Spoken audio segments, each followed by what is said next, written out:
Salut à tous, bienvenue dans cette nouvelle vidéo, j'espère que vous allez très bien. Je sais plus ce que je voulais dire, j'ai trop bugué au début là, n'importe quoi. Bref, je couperai pas, c'est pas grave, j'assume de me tromper. Donc voilà, j'espère que vous allez bien. Je vous fais une vidéo un petit peu particulière. Pas triste, hein, faut pas la voir comme triste, mais c'est vrai que voilà, ça fait quelques mois qu'on me demande de raconter un petit peu mon histoire, mes problèmes, enfin pourquoi est-ce que j'ai des problèmes de santé. Et c'est aussi pour moi l'occasion de vous faire une petite vidéo pour vous expliquer pourquoi je vais pas être présente comment dire, sur YouTube et sur le blog pendant quelques semaines, on va dire 2-3 semaines, peut-être un mois. Donc je vais commencer tout de suite déjà par ça et puis après je vous raconterai un petit peu le comment du pourquoi. Donc voilà, donc le 3 décembre, je vais essayer de poster cette vidéo bien avant évidemment. Le 3 décembre, je vais rentrer à l'hôpital pour me faire opérer et en fait je vais subir une réduction mammaire. Donc pour celles qui ne le savent pas, peut-être c'est une diminution de la poitrine parce que j'ai une poitrine assez conséquente.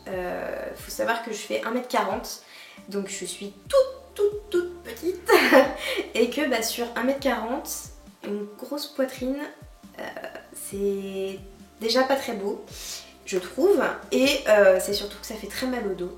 Et comme je vais vous l'expliquer un petit peu plus tard, j'ai des gros problèmes de dos depuis ma naissance.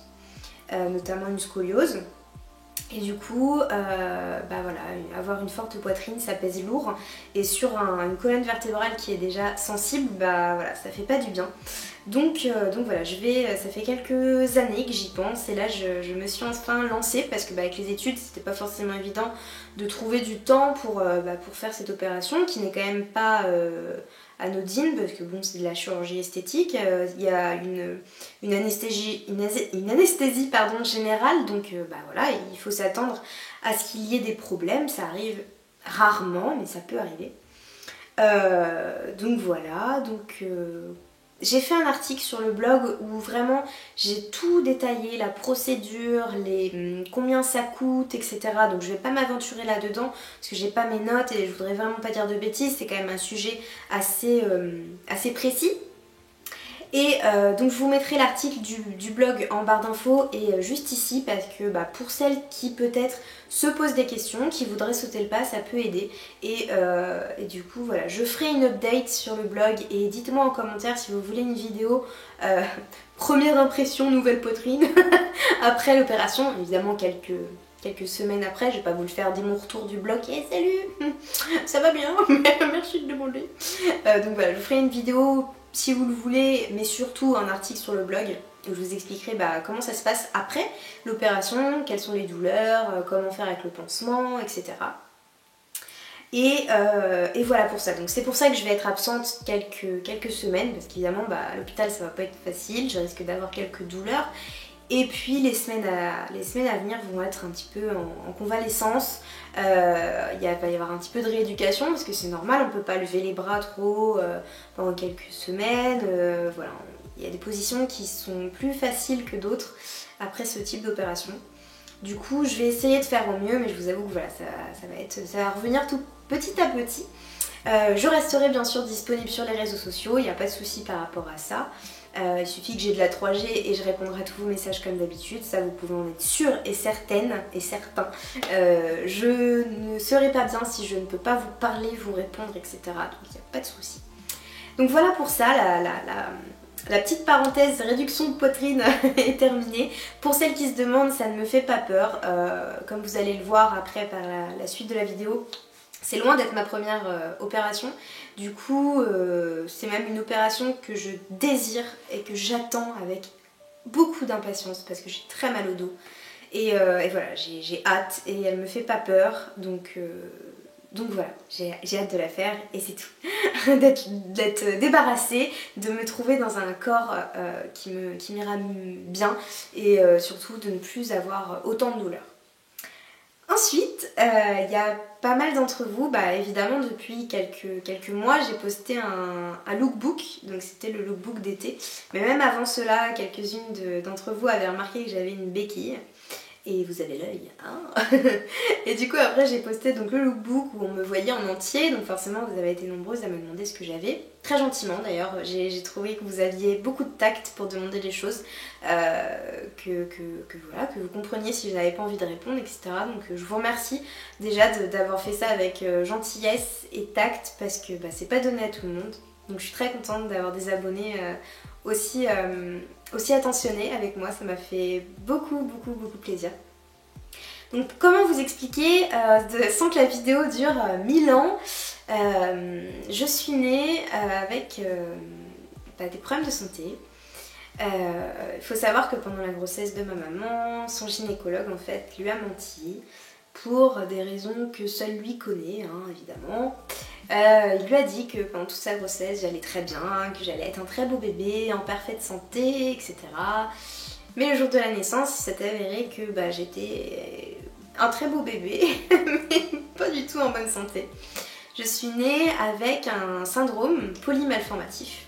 Donc il faut savoir que ma maladie n'a pas de nom, étant donné que je regroupe plusieurs problèmes que certaines personnes ont en individuel, mais moi je l'ai, j'ai pris tout le package, hein. Les gens de ma famille et mes amis m'appellent souvent Ikea parce que je suis en kit. Et il manque des bouts, il y en a en trop, il n'y a pas de SAV, donc c'est un petit peu la galère.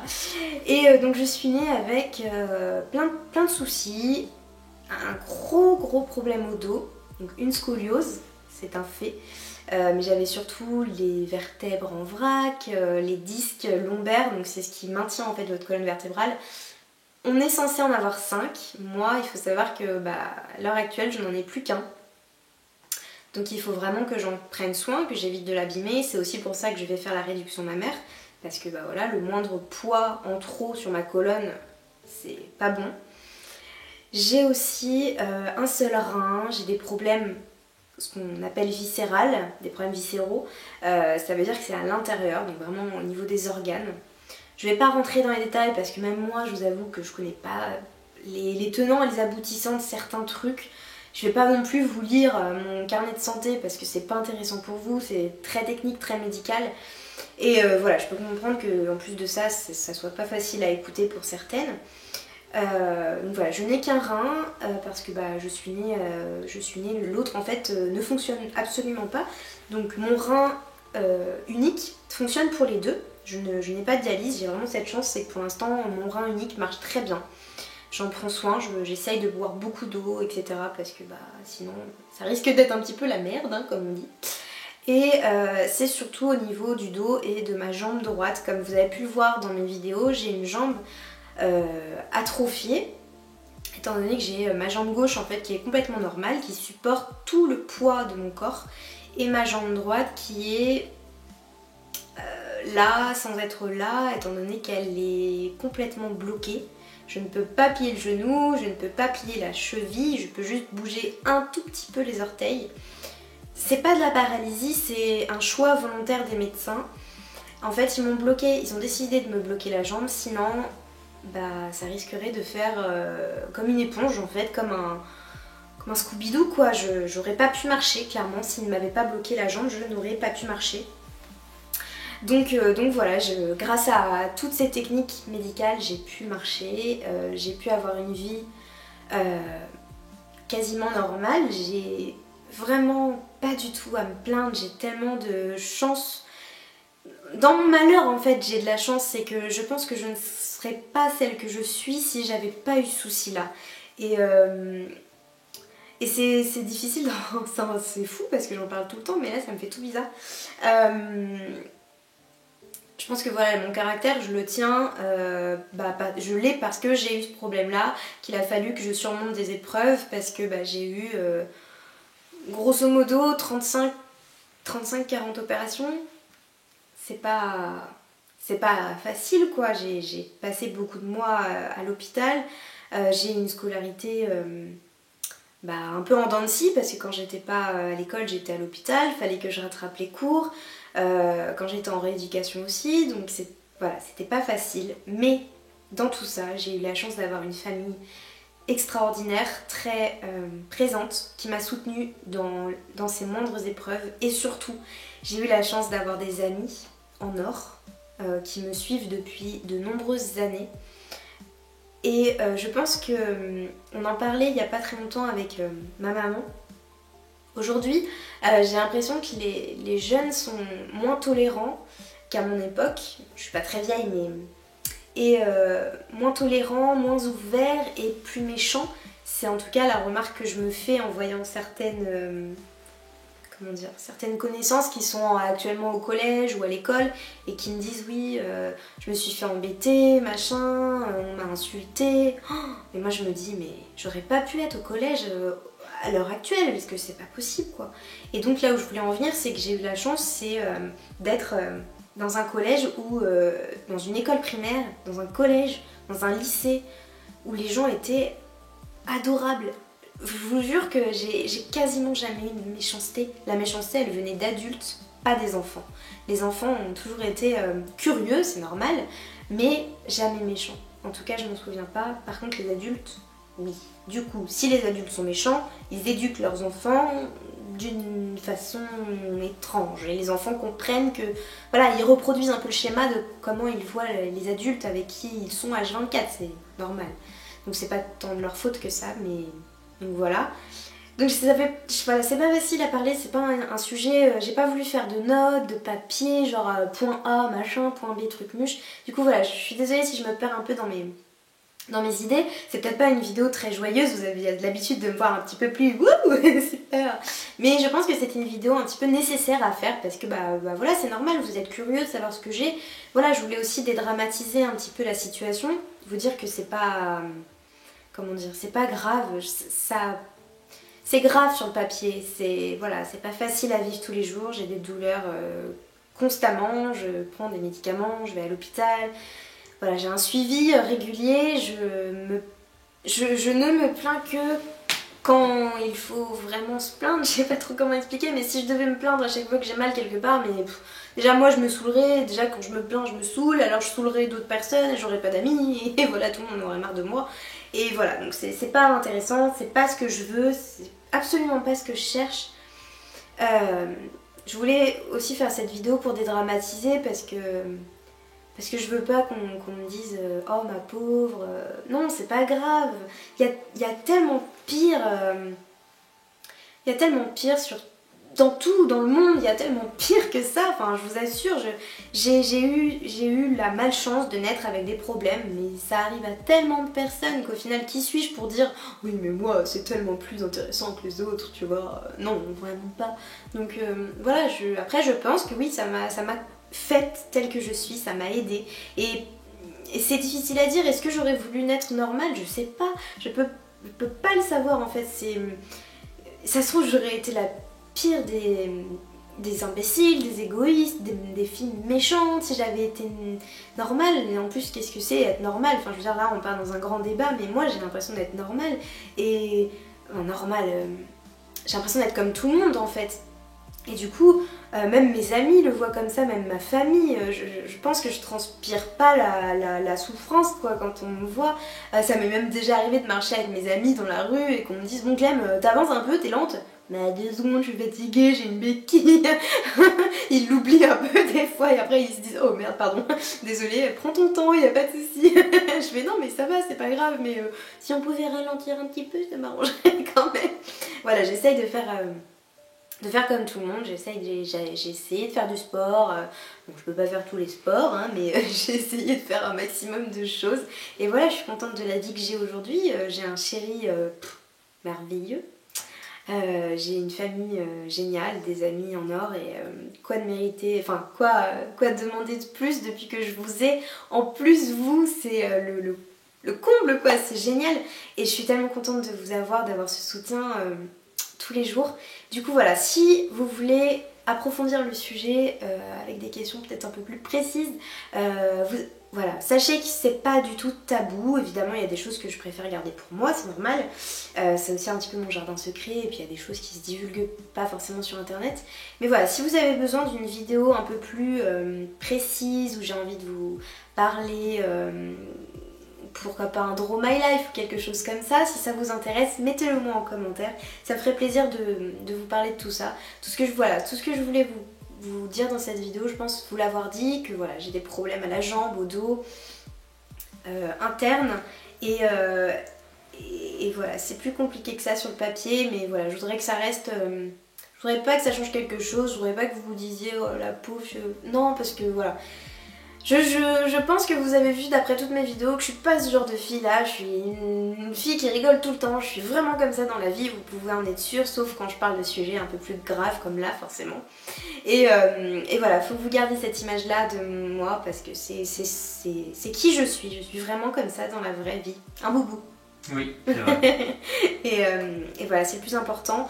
Après, c'est vrai que j'aimerais bien vous faire un article sur... plus en profondeur, ou un article ou une vidéo évidemment, comment je l'ai vécu en fait tout au long de ces années, qu'est-ce qui s'est passé dans ma vie, plus précisément, quelles ont été mes opérations, parce que bon, c'est vrai que c'est compliqué, on m'a mis une barre de fer dans le dos pour remettre ma colonne vertébrale à droite. Parce que bon, pour vous expliquer, pour faire court, je sais pas si vous voyez la cicatrice d'Harry Potter, bah c'était ma colonne vertébrale. Donc c'est pas évident de vivre penché. J'ai eu aussi une barre de fer, 2 barres de fer même, ah c'est super. J'ai eu 2 barres de fer dans la jambe droite parce que bah, ma jambe en fait, en plus d'avoir été atrophiée, donc elle est plus mince que l'autre, parce que bah, je n'ai pas de graisse tout simplement, c'est comme si elle ne vivait pas beaucoup. J'ai un petit peu de circulation, heureusement, mais ma jambe n'a pas grandi autant que ma jambe gauche. Du coup, je me suis retrouvée très rapidement avec une jambe plus grande que l'autre, ce qui a fait que j'ai rapidement boité, mais vraiment boité, parce que j'avais plus de 16 cm de différence. Donc c'est énorme, hein, 16 cm. Et j'ai subi 2 opérations. Pour me mettre une tige dans mon fémur, puis une tige dans mon tibia, et qui ont permis à ce que je gagne en tout 13 cm, quelque chose comme ça. Donc ça m'a permis d'améliorer ma vie considérablement, parce que je boite toujours, mais beaucoup moins, et du coup je fatigue moins mon dos, parce que bon, à boiter forcément on se penche beaucoup plus. Donc c'est un tout en fait, et si vous voulez plus de détails, n'hésitez pas à me poser toutes vos questions. Je ferai une FAQ très rapidement, dans le futur quoi, dès mon retour de l'hôpital. J'essaierai de vous faire une nouvelle FAQ un peu plus personnelle que la première. Donc si vous avez la moindre question, n'hésitez pas à la poser sous cette vidéo. J'espère que ce petit... cette petite vidéo explicative vous aura plu, n'aura pas été trop triste ni trop brouillon. J'avoue que je savais pas trop comment commencer cette vidéo, j'aurais peut-être dû plus la préparer, mais je voulais qu'elle reste comme je suis quoi. Voilà, je voulais la faire humainement et vous la sortir telle qu'elle. Donc voilà, en attendant la prochaine vidéo, comme d'habitude, je vous fais plein de gros bisous. Merci d'être là au quotidien, je vous fais plein de gros bisous et à très vite pour une prochaine vidéo un peu plus joyeuse. Voilà, gros bisous.